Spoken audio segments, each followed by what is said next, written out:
Olá, eu sou o professor Alan de Língua Portuguesa e hoje a gente vai continuar falando sobre os sons da língua e convenções de escrita. Então, nesta aula veremos fenômenos fonológicos, encontros vocálicos, encontros consonantais, dígrafo, dífono e metaplasmos. Então, vamos lá. Os fenômenos fonológicos. Ao analisarmos a pronúncia de uma palavra, observamos a ocorrência de alguns fenômenos que podem determinar as condições ortográficas do vocábulo, ou seja, a forma como as palavras serão escritas. Esses fenômenos podem alterar na escrita da palavra. Então, os principais fenômenos fonológicos são encontros vocálicos, encontros consonantais, dígrafos e dífonos. Então, vamos lá para os encontros vocálicos. Então, dá-se o nome de encontros vocálicos à ocorrência em sequência de sons vocálicos e ou semivocálicos. Os encontros vocálicos são ditongo, tritongo e hiato. Então, a gente sabe que vocálico é aquele som lá da vogal e o semivocálico ele é representado por uma vogal ou por uma consoante, porque a gente não tem nada na língua portuguesa para representar o som semivocálico. Então, a gente vai utilizar uma vogal ou uma consoante para fazer a representação desse som. Lembrando também que som é diferente de letra, tá? A gente usa as letras para representarem os sons, mas a gente tem aí uma diferença. Então, a gente tem lá o ditongo, o tritongo e o hiato. Então, vamos para o ditongo. Então, eu coloquei aqui, o ditongo é o encontro de um som vocálico com um semivocálico em qualquer ordem. Então, pode vir o semivocálico antes ou o vocálico antes, tanto faz, desde que tenha os dois sons, tá, em uma sílaba. Então, vamos lá. Ditongos a gente vai ter daí, quando a gente alterna a ordem, né, semivocálico mais vocálico, a gente tem um som crescente e quando a gente muda para vocálico mais semivocálico, a gente vai ter um som decrescente, então essa é a diferença. Então a gente vai ter lá ditongos crescentes e ditongos decrescentes, dependendo da ordem de ocorrência. E aí a gente tem lá alguns exemplos. Quase e quando são sons. Iniciam com semivogal, aqui representada pela letra U, tá? E com a vogal A. Então quase e quando. Tá? A gente tem aí um ditongo crescente, que vai do menor para o maior, né? O som, né? A intensidade do som. E aí a gente tem o ditongo decrescente, que é o vocálico mais semivocálico, pai e mãe. Então, a gente tem o som vocálico antes do semivocálico. Por isso, decrescente. Tá? Ainda nos ditongos, a gente vai observar a ocorrência dos sons orais e dos sons nasais. Então, se a vogal for uma vogal oral, a gente vai ter um som, um ditongo oral. Se a minha vogal for um som nasal, eu vou ter um ditongo nasal. Esse som nasal é aquele produzido pelas fossas nasais. A gente até consegue sentir quando a gente pronuncia. Depois eu vou mostrar para vocês. Então, a gente tem aqui as mesmas palavras anteriores, a gente só vai mudar aqui a ocorrência de oral para nasal. Então, olha lá. Quase e pai. Tá? Eu tenho aqui, esses ditongos são orais. E aí agora percebam, quando a gente fala o som do quando e quando a gente fala mãe, a gente consegue até sentir aqui perto do nariz, né, esse som vibrando ali nas fossas nasais. Então, quando e mãe. Eu sei que é engraçado a gente ficar repetindo, mas é bom porque a gente grava, né? Que a gente tem um som nasal e um som oral, tá? E eles não têm a ver com ditongo crescente e decrescente, ok? Som nasal produzido pelas fossas nasais, então, pessoal. Vamos lá? Depois do ditongo, a gente tem um tritongo, tá? Então, o tritongo, ele é o encontro de um som semivocálico com vocálico e outro semivocálico. Então, aqui a gente não vai mudar a ordem. Vai ser semivocálico, vocálico e semivocálico novamente. Então, olha lá. Tritongo, ordem. Semivogal, vogal, semivogal. Exemplo. Saguão, igual. Olhem só. A gente tem uma semivogal, mais semivogal nas duas ocorrências. Saguão e igual. A gente também vai ter outras palavras como Paraguai, Uruguai. Essas palavras são tritongos, então a gente vai ter essa representação ali de 3 sons ali na sílaba, beleza? Então a gente também vai ter os tritongos orais e nasais, a mesma coisa do que os ditongos, a diferença é que a gente tem aquela ocorrência de semivogal, vogal, semivogal, tá? Então, aqui se a vogal for oral, Paraguai, e se a vogal for nasal, quão, tá? Eu consigo lá sentir, né, esse som vibrando, beleza? E agora a gente tem o hiato. A diferença do hiato para o ditongo e do tritongo é que a gente separa. E o hiato, ele é o encontro de dois sons vocálicos. Então aqui a gente não tem semivogal, a gente tem só dois sons vocálicos. E, como a gente sabe, a gente não tem duas vogais na mesma sílaba, tá? Então, lembrem a diferença. Dois sons vocálicos na mesma sílaba a gente não tem. Então, a gente vai separar. No hiato, a gente tem a separação, né, desses sons vocálicos por sílabas. Então, é um som vocálico mais um som vocálico. Exemplo, piada e saída, tá? Então, se a gente for desmembrar ali a palavra piada ou a palavra saída, a gente vai perceber que o I, o som do I e o som do A ali representados, eles ficam em sílabas diferentes. Diferente lá do meu ditongo e do meu tritongo. Então aqui, na separação silábica, cada vogal fica em uma sílaba. Então aqui a gente consegue perceber piada e saída, tá? Separadinhos lá por sílabas. Agora, vamos falar sobre os encontros consonantais. Então, o encontro consonantal é o encontro de duas ou mais consoantes em um mesmo vocábulo. Então, eu tenho lá as palavras trabalho, preço, absurdo, livro, clave e dragão. Então, aqui a gente está falando das consoantes em uma mesma palavra, né? Que elas vêm juntinhas. Então, o encontro de consoantes ali na mesma palavra. Então, a gente tem encontros consonantais perfeitos, quando eles vão ocorrer na mesma sílaba, no caso de trabalho e preço. Percebam que aqui, ó, o T e o R estão na mesma sílaba, assim como o P e o R na outra palavra, tá? E os imperfeitos, que eles vão estar em sílabas diferentes, como em história e arte. Então, a gente está falando do encontro dessas consoantes numa palavra, tá? Não confundam o encontro delas em sílaba, não, é o encontro na palavra. Se tiver na mesma sílaba, é o encontro consonantal perfeito. E se tiver em sílabas separadas, é um encontro consonantal imperfeito, beleza? E aí, a gente vai ter o dígrafo, tá? Então, olha lá, o dígrafo é o fenômeno em que um fonema se forma graficamente pela fusão de duas letras, pela junção de duas letras, tá? Então, a gente vai ter os dígrafos vocálicos, tá? Que são aqueles que representam um som vocálico, e o dígrafo consonantal, que representa um som consonantal. Então, agora aqui a gente está falando especificamente de som representado por letras, tá? Então, quando eu tenho duas letrinhas que representam um som vocálico ou duas letras que representam um som consonantal. Então, vamos ver cada um deles. Então, vamos lá. Dígrafo vocálico. Olhem só. Um fonema vocálico, um som vocálico. Então, eu tenho lá samba, canto, pomba, dentro. Essas palavras aqui, a gente tem lá samba, por exemplo.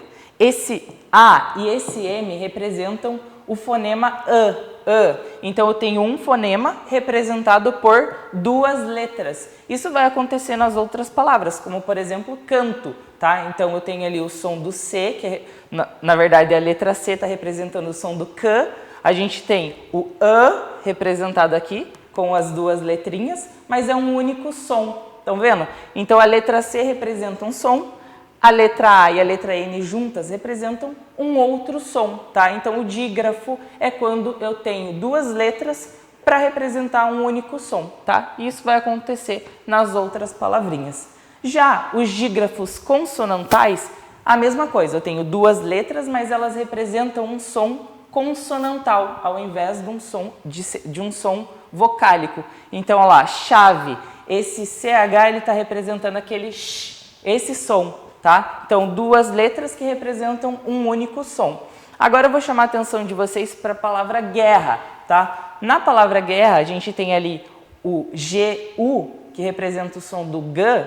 Tá? A gente não pronuncia, percebam que a gente não pronuncia o U, o som do U. Tá? A gente não vai pronunciar, porque é um dígrafo. mas nem sempre o GU vai representar um dígrafo, tá? Em palavras como, por exemplo, quase, a gente tem o som do Q ali, a gente tem o som do U também, quase. Então aí eu não tenho dígrafo, tá? Eu só vou ter dígrafo quando eu não pronuncio o som do U. Então a gente já vai ver aqui, trouxe para vocês. Ó, GU e QU, guerra e queixo são dígrafos porque eu não pronuncio o som do U. Já quase e igual, eu tenho lá um ditongo e tenho um tritongo. Eu tenho a pronúncia do U, tá? Então aqui eu não tenho dígrafo. Então serão considerados dígrafos em GU e QU somente quando não ocorre a pronúncia da vogal U, tá? Então para ficar aí para vocês bem gravado na cabeça de vocês, GU e QU é só quando eu não pronuncio o U que vai ser dígrafo. Se eu pronunciar o som do U, tá? Aí eu tenho outra classificação, ok? E aí a gente vai ter lá o dífono, tá? Então o dífono, ele é o contrário do dígrafo, tá? Então no dígrafo a gente tem duas letras que representam um som, tá? E aqui a gente vai ter dois sons que são representados por apenas uma letra, tá? Então olha lá. Dífono é o fenômeno em que uma letra representa fonologicamente dois fonemas, dois sons. Então, o dífono presente no português é o da letra X, ali representando os fonemas K e S, que seria o K e o S. Então, eu tenho Ks, tá? Então, eu tenho táxi e axioma, tá? Então, a gente consegue perceber ali que tem o K mais o S, que fica o Ks, tá? É bem, né? Só quando eu pronuncio a palavra que a gente consegue perceber a diferença ali. Então, ó, táxi e axioma, tá? Eu consigo perceber a presença de dois sons representados por uma única letra, tá bom? E aí, eu vou ter lá o metaplasmo, tá? Então, nossa, que palavra estranha. Então, o metaplasmo é a mudança fonética que acontece numa determinada palavra. Então, veja alguns exemplos de metaplasmos que acontecem nas diferentes variedades linguísticas. Então lá o capítulo que falava sobre variedades linguísticas, agora a gente estuda ele aqui, lembrando lá, né, do que a gente estudou no passado. Então vamos lá, os metaplasmos de acréscimo. Então vamos direto ali para o exemplo. Então eu tenho lá o de prótese e epêntese. Então olha lá, lembrar. Quando eu acrescento uma letra ali, tá vendo? Quando se acrescenta um segmento sonoro no início da palavra. Então, lembrar, alembrar, tá? Então, eu estou acrescentando um som ali.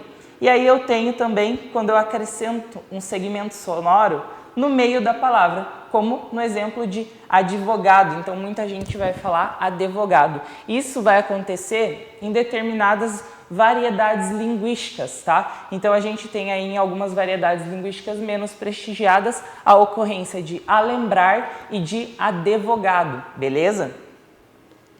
Aí a gente tem o de supressão, tá? Então, ali, geralmente, a gente vai retirar um som, tá? Então, eu tenho lá, quando se suprime um segmento sonoro no início da palavra. Então, eu tenho lá a palavra imagina e a gente geralmente fala imagina, né?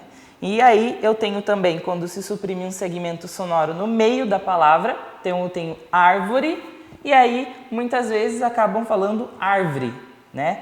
E, por fim, cantar, quando eu retiro, né, o segmento sonoro no fim da palavra, que vira cantar, beleza? Aí eu até marco ali com acento, né, que é cantar. Também aqui a ocorrência é em alguma variedade menos prestigiada da língua, tá? Que eu vou ter a ocorrência dessas pronúncias, né? Da pronúncia dessas palavras. A gente tem o de transposição, né? Da palavra iogurte, que a gente vai falar iogurte, e também da palavra tábua, que a gente fala tauba, dependendo aí, né, da variedade, da região em que você está, você pode aí se identificar com alguma dessas ocorrências aqui da nossa língua portuguesa. E aí o 4, que é o de transformação.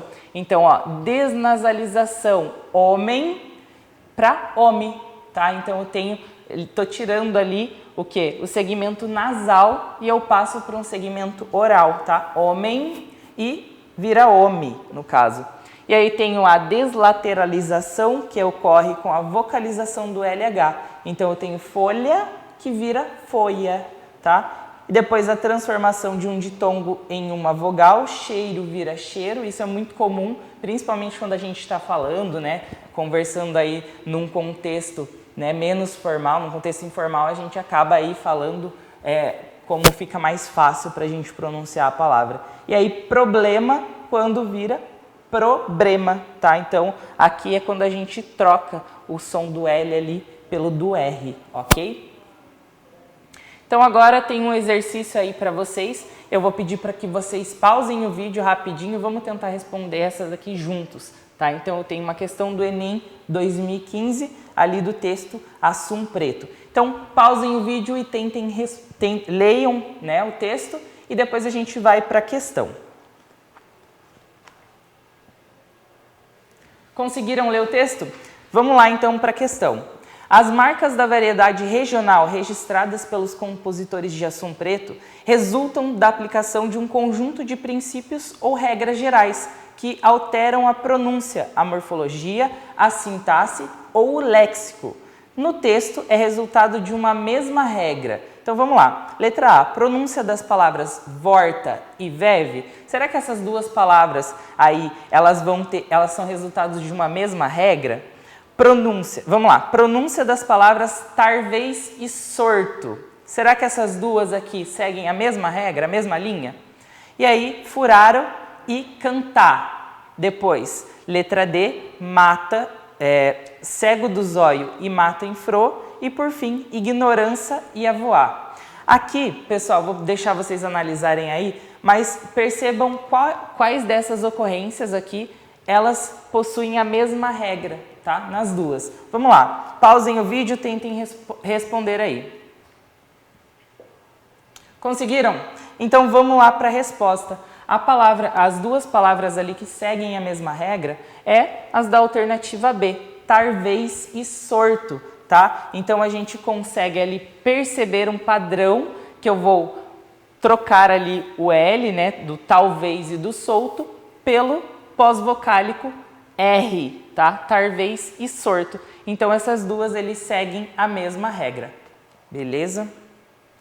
E aí, pessoal, agora as atividades de casa. Então vocês terão que fazer os exercícios do praticando, os exercícios do 2 ao 5 das páginas 67 e 68 e os exercícios complementares, tá? O exercício número 1, somente o exercício número 1, que está na página 69, tá? Então, pessoal, era só isso. Até a próxima aula.